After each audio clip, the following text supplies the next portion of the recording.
Familia iliyo imara inategemea msingi uliowekwa na huyo baba na mama, misingi iliyowekwa na hao walezi au ndugu waliowalea hawa wanafamilia. Kuna mtu ambaye hapa hajalelewa na mzazi au na wazazi au na walezi au ndugu na jamaa. Maandiko yanasema misingi ikiharibika, mwenye haki atasemaje? Misingi iliyoharibiwa na ushirikina, iliyoharibiwa na uchawi, iliyoharibiwa na ulozi. Nataka nikwambie, watu hata wakifanya biashara huwa wafanikiwi. Watu hata kama wakioana ndoa hazidumu. Watu hata kama watakuwa wasomi lakini hawawezi kuwa na maisha mazuri. Hawa wana masters, hawa wana PhD lakini hawana maisha mazuri kabisa. Hauoni ile elimu ikiwa inawanufaisha au inawasaidia. Kuna mahali katika ulimwengu wa roho misingi imeharibika. Kuna mahali misingi iliwekwa vibaya. Mbele ya safari maisha yanaanguka kwa sababu msingi ulikuwa sio mzuri. Maisha yanaporomoka. Jengo lenye msingi mzuri huwa imara miaka nenda miaka rudi. Jengo lenye msingi dhaifu, msingi ambao sio imara, hata upepo ukija linaweza kuanguka. Mafuriko yakija yanaweza kuangusha. Likitikiswa vibaya linaweza kuweka crack,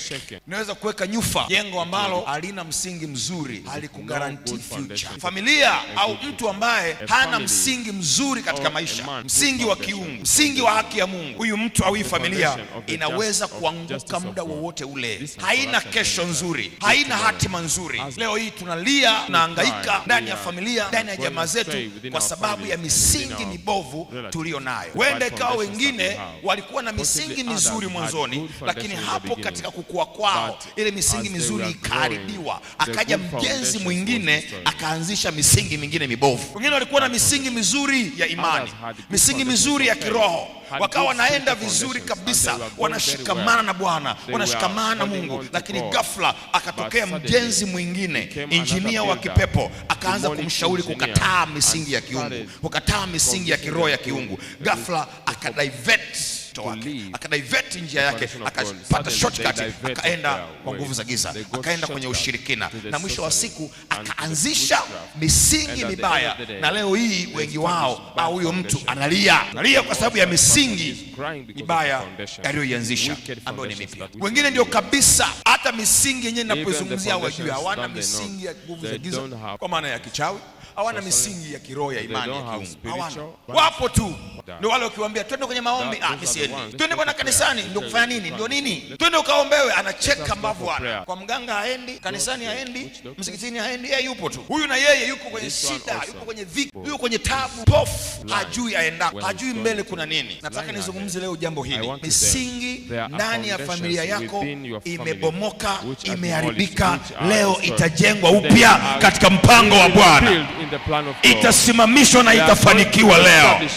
Na msingi utakaojengwa leo hautavunjwa tena, na atakayesukuma jengo lako ataanguka mwenyewe. Wewe utabaki imara vile vile. Wewe utabaki imara vile vile. Yeyote aliyejenga msingi mbaya katika maisha yako leo atapata aibu kwa jina la Yesu.